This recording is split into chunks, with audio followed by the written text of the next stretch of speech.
Bagaimana evaluasi dari laga internal tadi? Ya, pada prinsipnya kita evaluasi setelah kita 1 minggu persiapan di game internal tuh kita akan melihat mematangkan taktikal yang sudah ada dan merubah situasi. Nanti ada plan A, ada plan B, ya, sesuai perkembangan nanti di lapangan. Jadi plan A, plan B juga udah kita siapkan. Sebelumnya kan bilang PR kita adalah transisi bertahan. Apakah dalam latihan tadi sudah terjawab atau masih ada yang perlu diperbaiki lagi? Ya betul, sehari sebelumnya kita memang sudah latihan transisi di latihan terakhir, dan di game internal ini itu yang kita lakukan, transisi. Tapi saya pikir ada progres lah ya, masalah 3 moment transisi itu.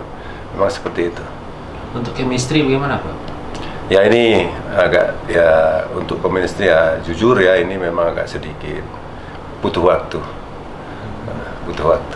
Kok sebelumnya kita kan berencana menggelar laga uji coba, kenapa itu nggak jadi Pak? Ya, saya sudah ke manajemen, sudah saya tawarkan waktu itu plan A-nya itu sama Persija tanggal 5, dan Persija sudah siap. Terus saya bilang ke manajemen, manajemen ada pilihan lain, terus rencana juga mau ke Malaysia nggak salah itu. Nah itu terhambat masalah administrasi ya, termasuk paspor dan lain-lain, sehingga kita putuskan daripada menunggu, kita tetap fokus latihan di Endarung saja, dan kita lakukan game internal. Untuk 2 striker kita, Kenneth dan Stewart tadi tidak kelihatan, kemana mereka? Stewart lagi timnas, tapi Stewart akan datang tanggal 11, dan untuk Kenneth lagi pemulihan hamstring. Mudah-mudahan hari Senin Kenneth sudah bisa latihan lagi. Bagaimana kok melihat lawan kita berikutnya? Ini kan tim yang belum pernah terkalahkan dalam 3 laga. Ya betul. Jadi begini Mas, tim Liga 1 ini nggak ada yang mudah dan gampang gitu. Jadi intinya bagaimana kita mempersiapkan diri ya untuk menghadapi laga-laga selanjutnya.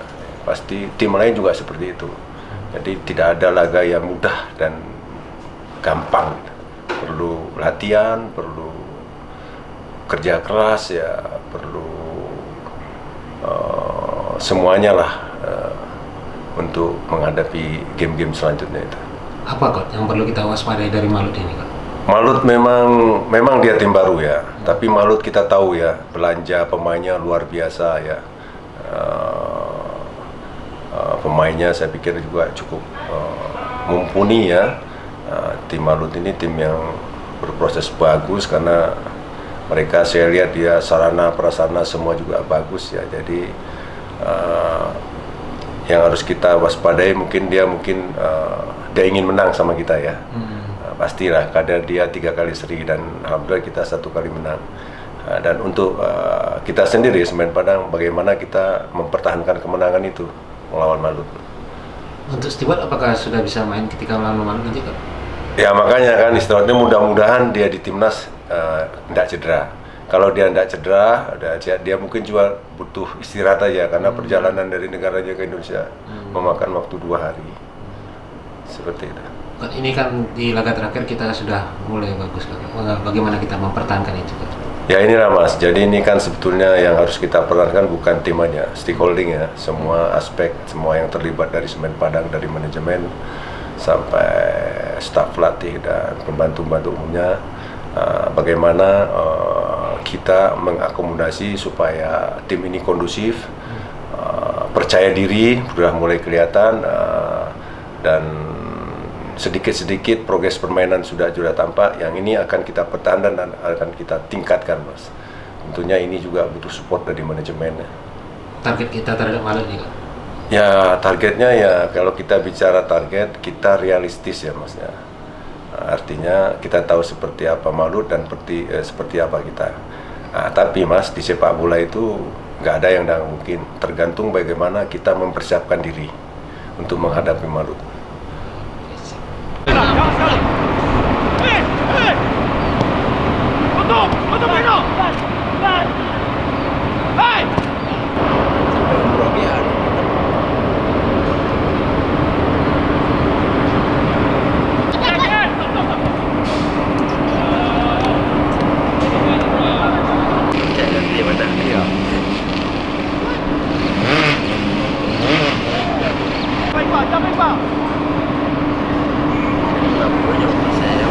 Iya.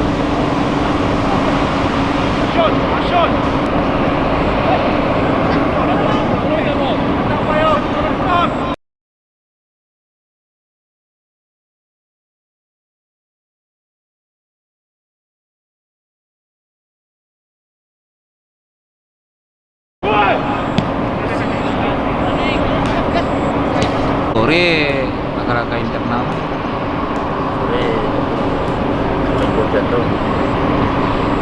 Tahu hujan nak? Berarti entah.